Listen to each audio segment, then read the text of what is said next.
અરવલ્લી જિલ્લાની સ્થાનિક સ્વરાજ્યની સંસ્થાઓની સામાન્ય ચૂંટણી સંદર્ભે પ્રેસ કોન્ફરન્સ યોજાઈ હતી।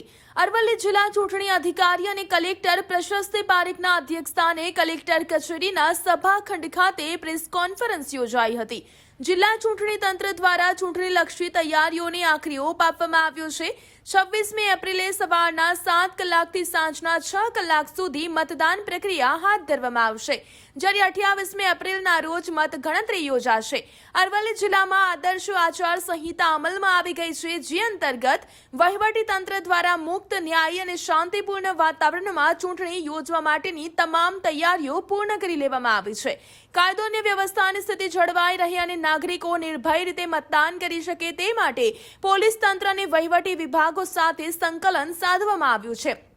જિલ્લાના ગ્રામ્ય વિસ્તારોમાં કુલ 6,99,199 મતદારો માટે 1,000 મતદાન મથકો ઊભા કરવામાં આવ્યા છે।